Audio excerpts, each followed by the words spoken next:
Good morning. It's a get ready with me video today. I'm gonna be doing my makeup, and then today the game plan is laundry, mop the floor, and then I'm going to go thrifting. So that's what it is today.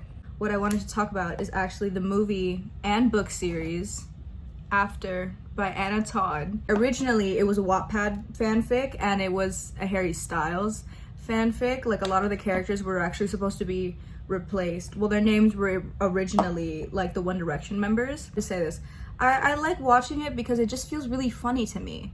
Like, I feel like the actors are probably better in other things that aren't After, but just watching it is so funny. I have watched all of them, which a lot of my time was devoted to that. I have watched all of them. I have rewatched some of them. My favorite one is probably the second one with Dylan Sprouse, because oh my god, that one's just so funny. But there are 4 movies out right now. The next one coming out is, I think, called After Everything, which is the 5th movie, and then there's a prequel, I believe. I have no real like step-by-step or controlled way that I'm talking about this in this video. It's just kind of whatever I think of.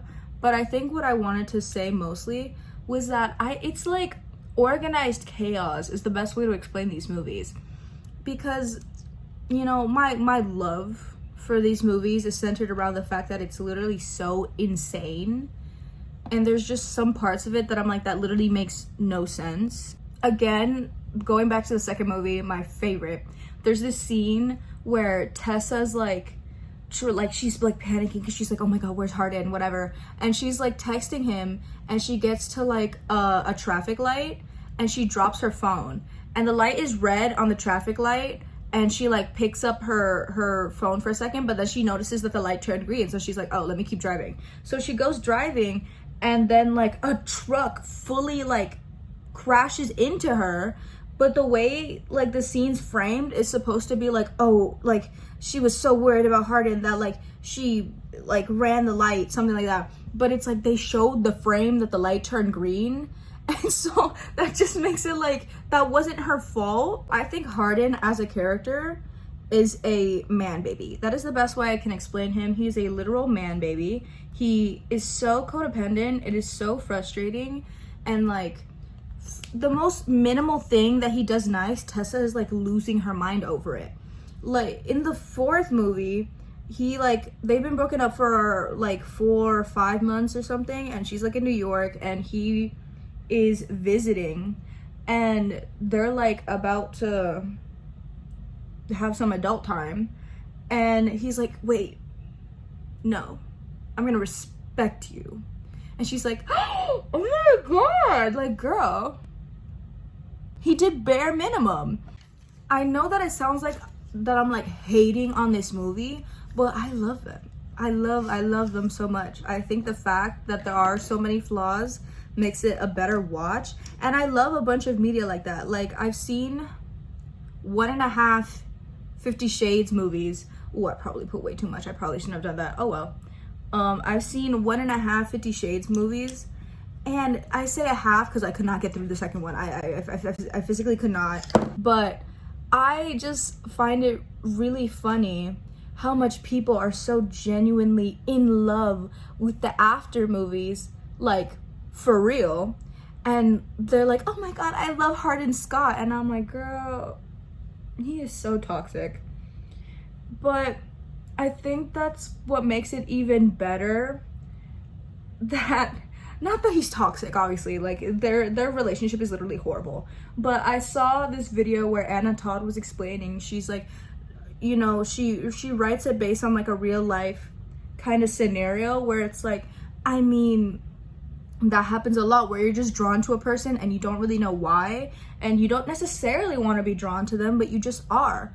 And so I kind of get that aspect, but at the same time, it's like so obvious that he's horrible. And honestly, that's why I also really like the 4th movie, because that's finally when Tessa's like, I'm done, I can't keep doing this, like, it's over. And there are multiple scenes where Tessa makes that like extremely clear to Hardin, but he's like, but we're meant to be together, like some book reference. Sorry, I'm not talking for this. Oh my lord. Another thing that I just absolutely love about like these movies is that all of their interactions are just hilarious, because one of their original interactions, I think in the first movie, where they're talking about, I think it was Gatsby, and then Hardin's like, oh, it was all a dream or whatever, and then Tessa was like, no, it was all a lie. And I just find that so funny, because they're saying so few words, but it's like you're supposed to think they have such this intellectual connection and they know each other better than anyone, when they're just having like these like very short takes on like this popular book, and they're both like English majors or something. Like I would expect them to have opinions on the books that they read. Now, I don't want anyone in my comments being like, oh my god, why are you such a hater or whatever, because no, I'm not a hater. I'm a truth speaker. I love After, but it is very flawed. That doesn't mean I can't have my opinion on it. An opinion is not hating. But I know I said previously that I low-key hate these movies, but I'm not hating it. I am actually, how do I explain this? I've met people who genuinely love After, and not in the way that I like it, where it's like I don't take it seriously, but there's people who like for real are like watching these movies and like really being invested into their relationship. And that's another thing too. I don't care that much about the relationship. I am rooting for them to break up. I was so happy in the fourth movie. Oh my lord. When Tessa like moved away and she's like, I need to like not be around you, that was freaking hilarious, because when she tells him, she's like, yeah, I'm moving to New York with Landon, he goes up to Landon and like threatens to hit him or fight him or whatever. And I'm like, please leave him, please, because he's so territorial and it's horrible. And she is so like mentally drained being around him. And it's literally sucks seeing him and her in the same vicinity, because she'll be like talking to Landon and he'll be like, all good, like having a good time, whatever. And then Hardin shows up, and then all of a sudden she's like, her smile just drops. And I'm like, okay, that shouldn't be your reaction when you see your partner. But that makes it infinitely funnier to me, because like, you don't even like your man. And Landon is hilarious. My favorite character has to be Landon. Trevor. Landon or Trevor, because they are literally such funny characters, because they're the only ones that have like any ounce of common sense.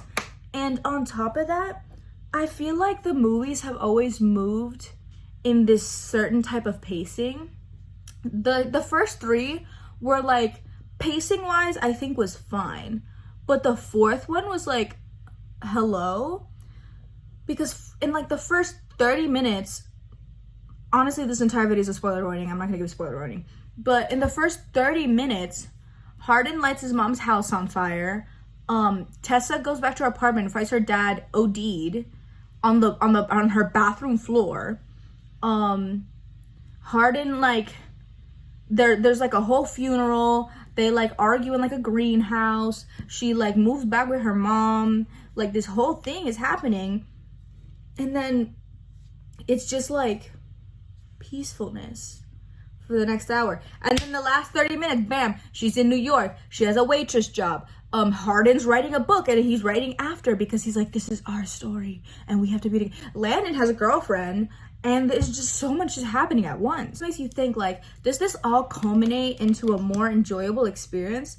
And in my opinion, it does, because the fact that there is no real like sense of what's going on, not even to like the characters themselves, everything is just happening so rapidly, and all of this is happening in the span of like 2 years. The 4 movies are happening in the span of like 2-3 years. There is no like time jump except maybe a few months later, which is like, again, you know, when you're on and off with someone for how long were they together, like a year, a little more than a year, and then like you finally like break up with them, obviously she's not gonna like be over him instantly. If you're like in a long-term relationship with someone, that's normal.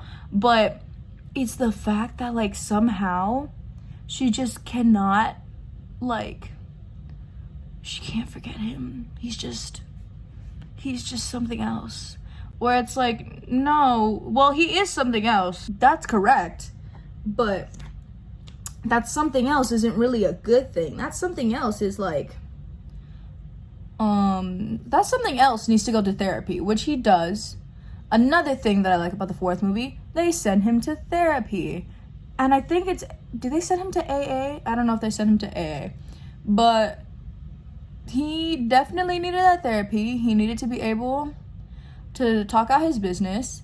And I do think that writing down, you know, your feelings in a journal is really proactive. But why are you publishing it? And also the fact that like people are jumping at him to purchase this book and to publish it, like, honestly, I'm gonna still read it. I'm gonna read this book. I'm gonna read the whole series. Imagine being a writer, right, on Wattpad. Already insane. There's so many writers on Wattpad. There's actually a lot of really good writers. I'm not even gassing Wattpad. I'm not even like dumping on people who write on Wattpad. There are so many good writers on Wattpad. The Marauders writers, insane. But I am saying that's like, it is almost a stroke of genius that you got this much from like this story. Like, I think to some extent you do have to acknowledge that there is some like talent to create a story, and for it to be so big where it turns into a whole movie production, a whole movie series that's gonna have prequels. I think at some level, like, you have to like put respect.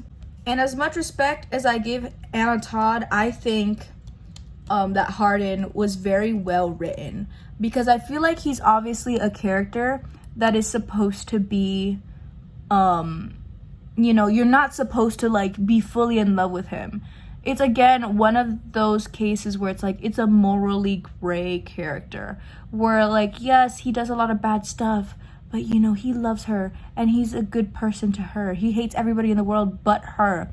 And I saw someone on TikTok say that they're tired of that kind of trope, and I get that, because relationships like that is obviously a very draining thing, but I feel like After shows that it's draining.